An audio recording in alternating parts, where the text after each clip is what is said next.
Ladies and gentlemen, boys, girls, and niggas. Welcome back to Quick Convo with Digi. It's your favorite host that hates you the most, Digi Gaddix. Love you all. Today, we have an amazing musician, producer, engineer. I think the nigga cut grass too. To be honest, this nigga do everything. I think he in the back pressing vinyls. But Mr. Jack Preston, you guys. Yo, what's up, party people? Look, I ain't gonna lie to y'all. Y'all know I be looking for people that ain't like, I got my mainstream homies, I feature them, and I try to put non-mainstream people on the same platform to help them get some exposure, right?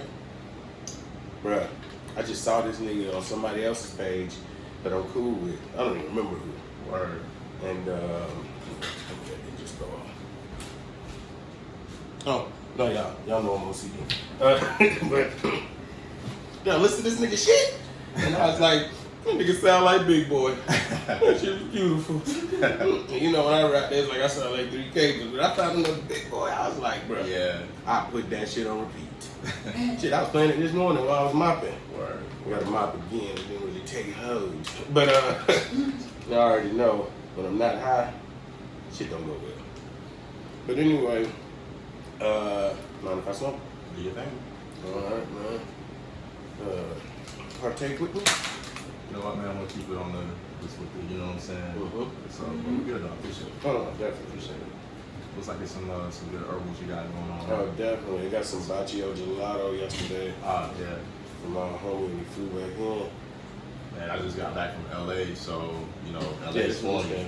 Yeah. LA spoiled you, man, so I had to make sure that I had a little bit of LA when I came back. Oh, yeah, I just linked up with some of my homies here in Atlanta, so I'm good. I think we got some good quality. Awesome. Nice. Happy to hear that, because I be hating shitty weed. Oh, yeah, everybody do, man. And these Everybody fake does. plastic bag boys. Yeah, I'm good. Bruh, you did not go to the cookie store, first off. You haven't seen the cookie store. Whoever you got that from ain't seen it. Yeah. Some of the shit be limited edition. Cats be fugazi around here, man. They Right. just be relying on people's ignorance. Niggas will, Yeah. that light is bright.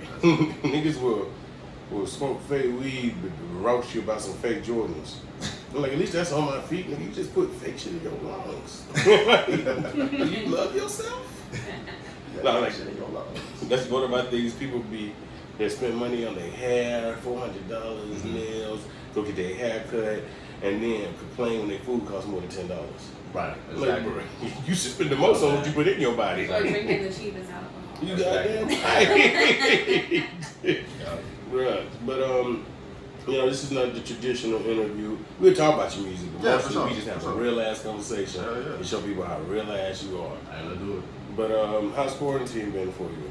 Man, it's been great, man. I'm here with my partner. You can follow her with Love Cole on IG on everything. You know, we've been quarantining together, doing our thing. It's you know, like looking at other people's situations and that people are going through a lot, man. I have to say that I'm in a good situation. Like I'm employed, got money coming in. You know, I have love. So Hey, bro, you bro, can't beat I'm that. good. I got good weed. It's pretty much water, weed. Shout out to You know. all my hoes. I love all my hoes. I love all y'all. Call me, but not all at once. Not on the Not same all at day. Not on the same day. It's a schedule. There's a reason why you put the schedule. schedule there. That's why you put the schedule there. Everybody want to attend you every night. I'm like, bro, I got to tell you my mama on the phone just to get off.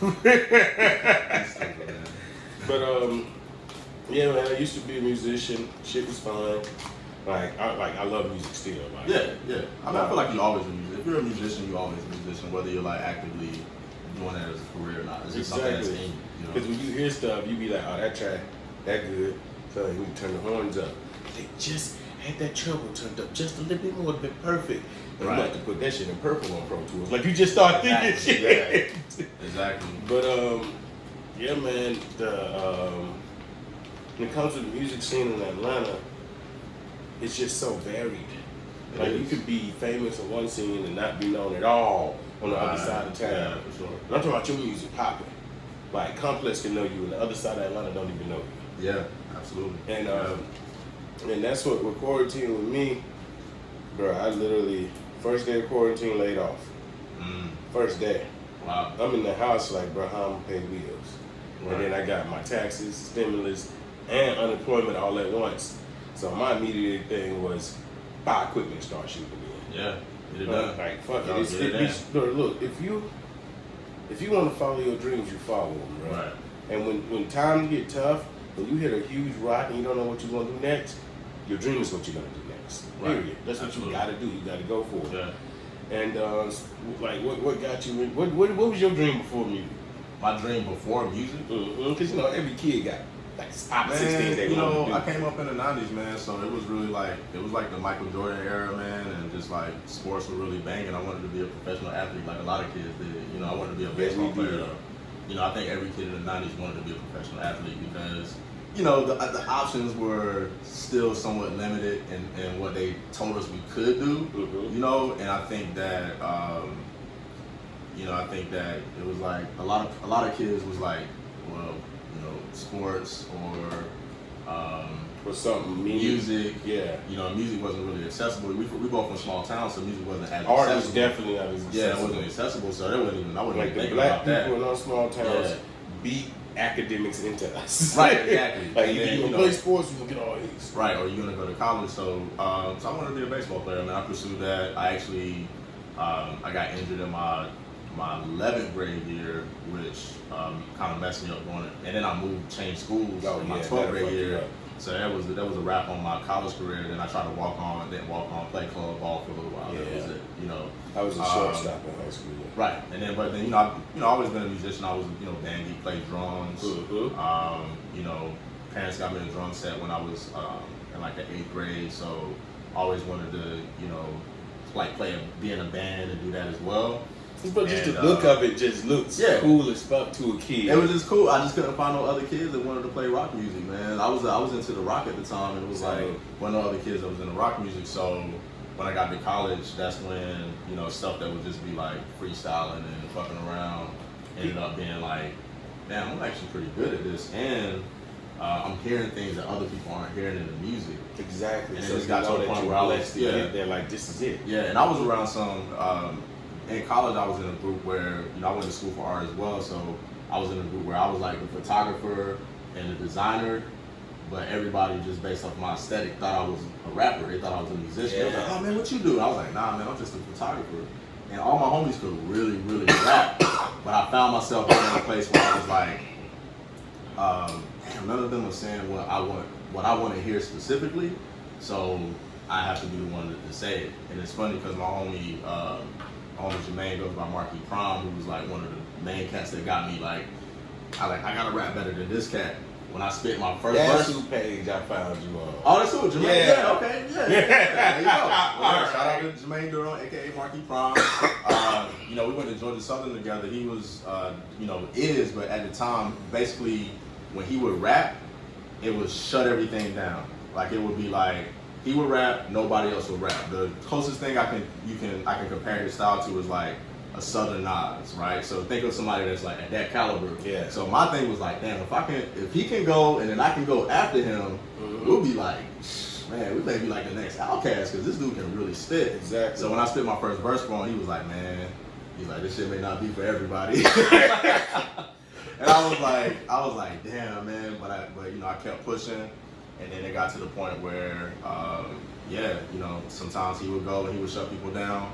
Then I would go and I would shut people down, and it would be like gut punches, man. They'd be like, yo. And that's how me and my niggas used to do. Exactly. Like, especially me and my homeboy, we got the same name, Jamil.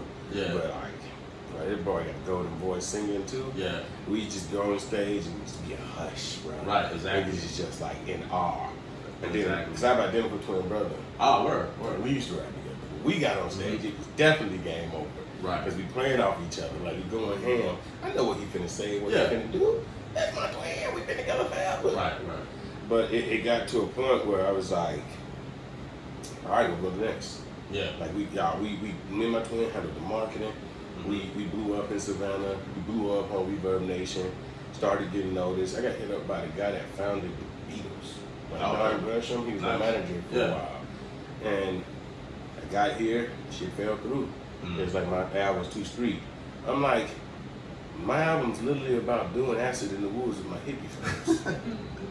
And some little street shit. From where I'm from. Right. But for the most part, I was a festival kid at this time. Yeah. My first line was doing drops of acid just to feel like placid. Come on, bro. And like, he's like, it's just too street. I'm like, Yeah. it's because I say nigga a lot. Yeah, that's probably what it was. And then my video didn't help snorting lines. But they were He fake. said snorting lines. They were but- fake. That's But funny. but it's like almost the same thing. Where I started off as like the weakest nigga in my crew. Yeah. And then turned out to be the best. Right. Exactly. After like a bunch of practice and everything. Right. But in between that time, me and my twin got casted on Man vs. Food. And we were Okay. gonna take over the show. Mm-hmm. Didn't pan out. Wasn't white enough. The white audience wasn't gonna feel it. And we weren't like Terry Crews or Michael Strahan, you know what Oh I'm man, saying? I know you got sick when you saw "Fuck That's Delicious." Yes. You got sick when you saw that shit. Then you was like, And "This is." but my thing is shit. like, this is my shit. But with Action Bronson, yeah, that was one of my, I want to say, I copied his style at first when I first started rapping. Because my nigga flow was cold. But when I saw Fuck That's Delicious, I'm like, bro, that could have been me. Yeah. If I had just, like, fuck Travel Channel. If Complex had to pick us up instead of Travel Channel, we'd still be on. If Vice had to pick us up, we'd still be on. Yeah. And that's what, like, but a lot of my friends who had Vice and Complex documentaries and interviews and all that, they're like, it's alright.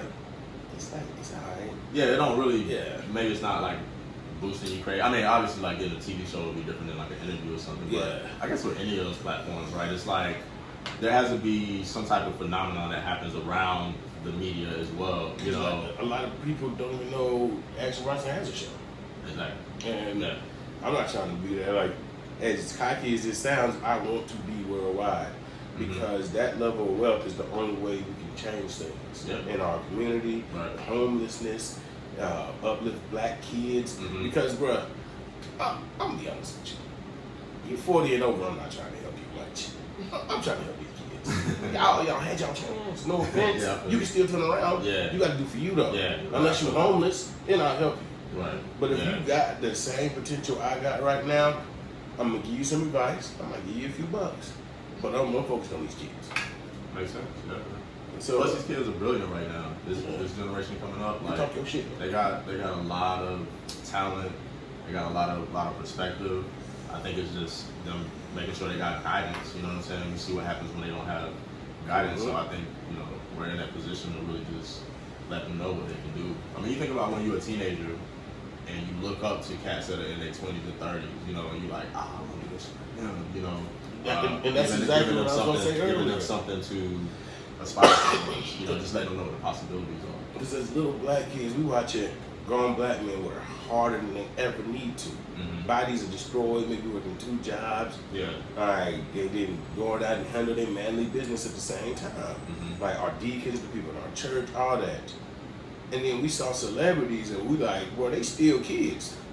We want to do that. I want to do that instead. I don't want to grow up. Yeah. I want to be 40 years old, still allowed to do wild shit. Well, you can't do wild shit no more because you get canceled. Or me too. I mean, I don't know if anybody, is anybody actually getting canceled? I don't think nobody getting I canceled. mean, like, it worked for a while. Like, when yeah. Cosby happened and all that, yeah. people were getting really canceled. I think, now people are getting momentarily canceled. Yeah, well, you have like extreme cases like Cosby or R. Kelly where there's so many people that it gets to a point where you just like, Harry Weinstein, right? Like, there's so many people that you just like, and nobody. No, it's a lot of. There's no defense. Nobody You defending can't them. defend It's them, people but like, defending Doja Cat. there's certain people they trying to cancel down, and it's like, can you really cancel them? Are they really canceled? Or Chrisette Michelle as got canceled like a motherfucker. Damn, they did her wrong, yo. Like, it was kind of fucked But up. my thing is like, I mean, but they canceled Ye too. For almost the same thing. Is he really actually? All right, this was the thing. Like, that's what I'm Chrisette saying. Michelle- She's still hanging on by a string, but like, I promise you, Chrisette Michelle ain't as canceled as you think. okay, she doing all right. She doing all right. She may seem like she got an album about to drop. Okay, I hope she's doing okay. Because I'm just thinking like that shit was kind of not fair, yo. Like, I This understand. girl that's in my life literally stand for her the other night. Yeah, man, I just like she got the raw end of the deal, and then you already know what the situation is with black women anyway. It's like, oh damn, we can just like ask her with no problem, but Because that thing is like, someone rapes fucking 50 people and like we gotta dance around that shit for 5-10 years. Like, what the fuck, man? That's all I'm saying. I know, I get that. But like, also on the counterpoint, like, it's very rare for a woman to get canceled.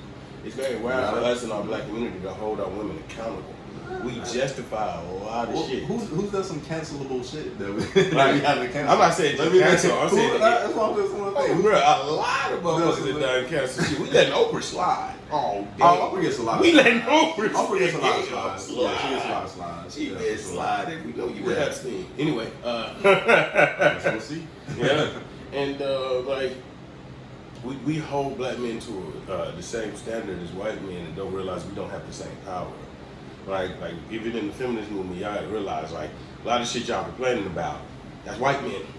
Don't bring that to it. There's a lot of your brothers. There's nuance to it though. But most of us are protected. Most of us are women. I mean, it's a real misconception. Speaking from the perspective of, yo, I know I do write about women. I know I do write about black women, but I'm getting lumped in with. Everybody that's just like fucking up everything. But I think that because we are still a minority, I think we gotta consider the perspective that they give us and say, hey, this is where this is how it makes me feel, this is where it come from, and then we have to just basically be able to move from there. I get it though, because it's easy to want to get defensive, I know the way that I conduct myself, I'm like, you should never fucking talk to me that way, but I get why, you know what I'm saying? And then black little kids shouldn't have to pay for your feminist release, because 1 out of 6 black boys is raped by an older black woman every day.